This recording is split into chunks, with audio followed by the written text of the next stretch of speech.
Welcome to Dr. Warrick's podcast channel. Warrick is a practicing cardiologist and author with a passion for improving care by helping patients understand their heart health through education. Warrick believes educated patients get the best health care. Discover and understand the latest approaches and technology in heart care and how this might apply to you or someone you love.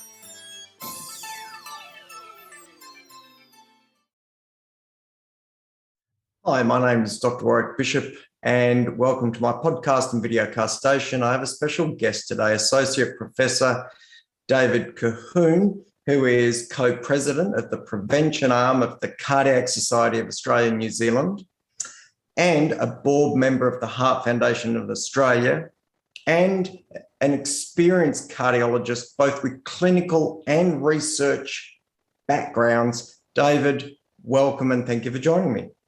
My pleasure, Warrick. Look, we've had the chance to talk a little bit off air about a recent debate that I was lucky enough and privileged to be involved with, where we were talking the merits or not of cholesterol and whether doctors have it right. You'll recall, or for those listening, there were three people on the opposing team who were saying that doctors didn't really have it right. I was on the team that sort of suggested we did. On the opposing team, we had Ross Walker, who really led off with a discussion about Marianne Damassi, who was central in the Catalyst program a number of years ago, which created a little bit of controversy and certainly a lot of discussion. Ross also discussed about the overuse of statins. Ross Walker is a well-known cardiologist in Australia.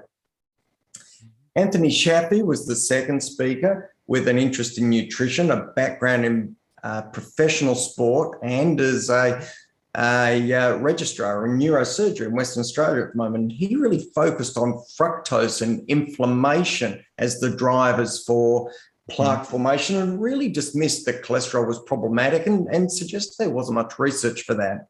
Aseem Malhotra is well recognised as one of the cardiologists who has been influential in driving a change in the way we think about fat within the diet. He's active on social media platforms regularly and really acts to raise awareness about big pharma and our interpretation of data. And his presentation within the debate was really around, are we interpreting the data appropriately for individuals and the role of big pharma? So, David, what I'd like to do is give you the opportunity to feedback from your own area of expertise on what some of your thoughts are with regard to some of those positions taken. Why don't we start with Ross Walker and his comments about Marianne Damassi, Dr. Damassi, and his comments about overuse of statins. Well, we can just quickly dismiss that. I thought Norman Swan did a great job criticising his own network, the ABC, pointing out it was factually wrong, selective asking people who aren't experts. And Marianne Damassi is a PhD doctor who has no expertise whatsoever in coronary heart disease treatment, etc. Yeah, she's a journalist. And like journalists, she got a story, she got ratings, but she did not help the population. Stories like she had on the ABC has been done in Sweden and been done in Denmark, and with brilliant tracking of the population, what we see is people stopping life-saving medication, increased heart attacks, increased strokes, increased mortality. This is what happens from bad journalism, bad science. We call it fake science. And a number of the other members on the panel and Ross Walker, when they say there is no good evidence, what they really say is, I'm not an expert, I don't know the evidence, I haven't got a clue. What about Nobel Prize winners, like Brown and Goldstein, who helped us understand metabolism, full stop? You know what? When Ross Walker made this outrageous statement that only 1 out of 19 people on statins need to be on it, no evidence to support that. Great grab for the uninformed, but is inappropriate for a doctor who is meant to be interested in prevention. You know, the average LDL cholesterol, this is not cholesterol, it's the LDL particle, is in Queensland, Sunshine Coast University, you could say It's an oxymoron. It's not a very learned place. The average level published in the BMJ by the professor of medicine up there, 2.7 millimoles per litre 1 year after a heart attack when they come back in again. Absolute disgrace. Not at the target levels of the 1980s. You know what? So when Ross says outrageous comments like that, he's forgotten he's talking to doctors. This is not to the freedom fighters down in Canberra, the anti-science 10% of the community. Stop, please, Ross. Don't align yourself with those people who are anti-science. I think he said something else. LDL, lowering LDL we need to make hormones. Oh my God, I thought basic science 101, I would not be happy with a medical student. Cholesterol is the backbone of the steroid hormones. Of course it is, Warrick. Every single cell in the body makes excess cholesterol. We need HDL to remove it so that it can be taken back to the liver and broken down and then recycled and packaged into VLDL. So to say you need LDL, that is basic wrong. You know what? It's amazing. Brown and Goldstein, please read the stuff that's been published by Nobel Prize winners. They know a little bit. LDL, remember, VLDL is secreted by the liver to transport fat around the body, or triglycerides to be more specific, because blood is dilute salt water, as you remember, Warrick. So fat will cause fat embolism if it goes into the bloodstream. So it's lipoproteins, the apoproteins make it dissolve. As it goes around and around, triglycerides are removed and we get the waste product, end product, LDL cholesterol, and LDL particle. We can measure the protein part of it. We can measure the cholesterol component. It is there to be waiting around to be taken back up in the liver. Brown and Goldstein, Nobel Prize winners, 1984, demonstrated that it's the receptors on the liver which are key to appropriate metabolism. Our statins, our ezetimibe, our low saturated fat, our PCSK9 inhibitors all increase the receptors on the liver to remove the LDL particle from the blood so it doesn't get into the vessel wall to cause atherosclerosis. Please, when you talk about blood cholesterol, remember that it doesn't exist as cholesterol in the blood. It's part of lipoproteins. Let's get into the 1960s and 70s understanding of lipoprotein metabolism and get away from the baby talk of cholesterol and talk about we need LDL for hormones. Wrong. When we say silly things that are so wrong, no wonder the public's confused. No wonder doctors listening to the telecast who aren't experts get confused. I mean, please, if you don't know, don't say. Just say, I'm not sure. Let's be honest. Honesty is the best policy. And please, I'll stop there again. Sorry, what? Let me ask you, your mic is also reverbing a little bit, so don't get too close to it. It's sort of giving some static. Look, what are your thoughts about Dr. Chaffee's comments on fructose and inflammation, and that there's not a lot of evidence to support that raised cholesterol is a problem? And I think he tried to cite a paper that in healthy individuals over a certain age, cholesterol levels were actually higher. So fructose, inflammation, and is LDL good or bad? Yeah, again, Dr. Chaffee, what's his background again? He's a bodybuilder. Yeah, he's a bodybuilder. Yeah. So he obviously knows, and it's all natural. He's a neurosurgical registrar. Wow. If you want to know about your sore toe, ask a neurosurgeon, ask the cardiologist. Totally inappropriate, his background. He's still in training to be a neurosurgeon. Why on earth is he parading as a cholesterol expert?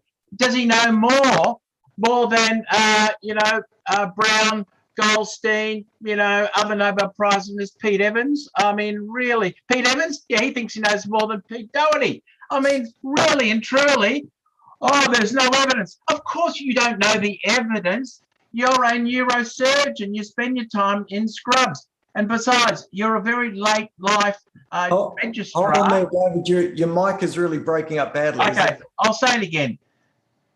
The person you said who was an expert, he is a late life registrar right? He's in his 40s. He's a neurosurgeon. Yes, that is not the background to be an expert in lipid metabolism, epidemiology, physiology to do with plaque regression. No wonder Warrick, when you talked about regression of plaques, there was silence from the other team. I don't think they knew what regression of plaque was. So when someone says there is no evidence, we say, well, what evidence did you look at? Of course, you don't know the evidence unless you're an expert in the area. I think he also said something ridiculous. The Framingham study showed that low cholesterol increased coronary artery disease. Oh, look, you can't even read the original data. Misquoted Castelli. I've heard Castelli talk on many occasions. I've been involved in many talks, as you know, talking about the data from Framingham, the Interheart study, the 7-country study, also misquoted as well. I cannot stand smear campaign and lies, particularly complaining about people who have died who can't answer the smears. So poor science. Neurosurgeon, yes, if I had a neurosurgical problem, I might have a chat to him. But when we talk about cholesterol lowering, it seems he knows nothing about the Australian lipid trial and the meta-analysis by Tony Keach. For every 1 millimole reduction of LDL particle, LDL cholesterol is the way we measure it, 25% less heart attacks, 20% less strokes, 10% lower death rate. And today, as you know, Warrick, unless you get at least 2 millimole reduction of LDL, you're not trying. To say there is no evidence that lowering LDL cholesterol, get away from this cholesterol baby stuff, LDL cholesterol particle is just flies in this. It's just unbelievable. People could be say such obviously wrong statement. And to infer the Heart Foundation of Australia, the American Heart Association, the European Societies of Cardiology, all have it wrong. All the research from these, people who've dedicated their life to do clinical research is you can't believe it because it wasn't done by a grant from a socialist government. It's just so nonsense. I can't believe the anti-science promulgated that a couple of nights ago. Only you and Stephen Myers actually held the flag of honesty. David, I'll ask you to make sure you don't shout too much because every time you do, there's a reverb down your mic. So I know you're excited, but let me ask you to come back to inflammation. One thing that Dr. Chaffee did raise was inflammation. We know from the Cantos study and we know from some of the Colquhoun work that inflammation is certainly important. Where are your thoughts on that? And how would you frame that? Now, well, we've known since the mid-80s that cholesterol in your diet per se has a minor effect on atherosclerosis, full stop. We know the LDL lipoprotein is far more atherogenic, atherosclerosis is like a pimple inside your artery. We know it is far more aggressive, active if it is modified. Modified being is glycosylated, oxidized, or hydrogenated, it doesn't matter. All LDL particles are atherogenic. All are. They're waste products. If they are modified, if you're a smoker and it's oxidized, of course it's worse. This is not new. But to say it is inflammation only, it just defies that people could be so silly. We know there's more than 60 independent risk factors and risk markers that cause coronary artery disease. There are 5 key ones. We know when there is inflammation because you've had a cigarette, because you're anxious, before you're depressed, we all know these factors. They make the endothelium less impermeable, if you like, more leaky, and the LDL more atherogenic. But to say it's all inflammation is so simple. I would be very unhappy with a medical student first year. So let me roll past the second speaker and invite you to interpret Dr. Malhotra's comments about whether we're interpreting the data appropriately and whether there's benefit within the trials that really justify the therapy that we're applying to people. And after the interpretation of the data, you're welcome to make a comment on Big Pharma, because Dr. Malhotra quite reasonably said that Big Pharma have a vested interest, and it is hard to sidestep that. Well, there's a big difference between the cardiologists, researchers who do the trials with funding given to pay for the trials, and to say big pharma are corrupt. I mean, left-wing propaganda, leave it at the door, your political bend, okay? Leave it at the door that you are so pure and holy because, one, you don't do any research, Mahap doesn't do any research, and criticises everyone else.